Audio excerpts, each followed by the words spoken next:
Hello दोस्तों, देखिए। A series LCR circuit is connected to an AC voltage source. When L is removed from the circuit, the phase difference between current and voltage is pi by 3.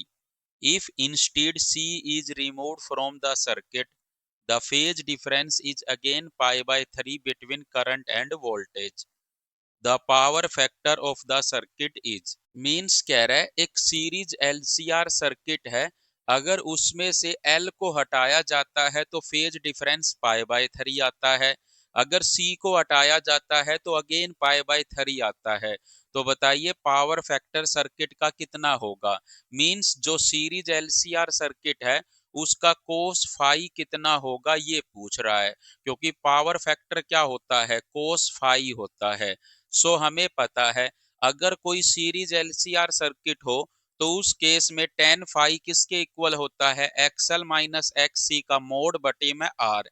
यहाँ पर phi क्या है, phase difference है। सो ये कह रहा है कि अगर एल को हटाया जाता है तो फेज डिफरेंस पाई बाई 3 आ जाएगा। So tan phi equal to क्या बचेगा, एक्स सी बाय आर, क्योंकि एक्स एल तो 0 हो जाएगा। So tan phi X C by R बचेगा, फाई की जगह पाई बाय 3 रख देंगे। सिमिलरली कहता है अगर सी को हटाया जाता है तो phase difference again pi by 3 आएगा।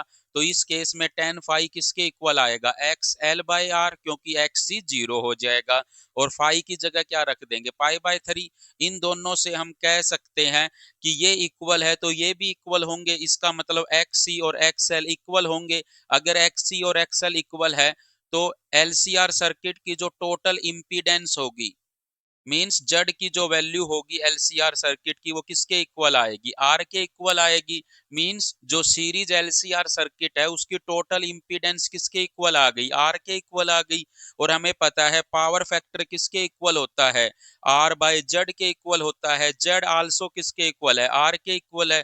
सो कोस फाई किसके इक्वल आ जाएगा, 1 के इक्वल आ जाएगा। सो इसका राइट आंसर क्या होगा, बी इसका राइट आंसर होगा।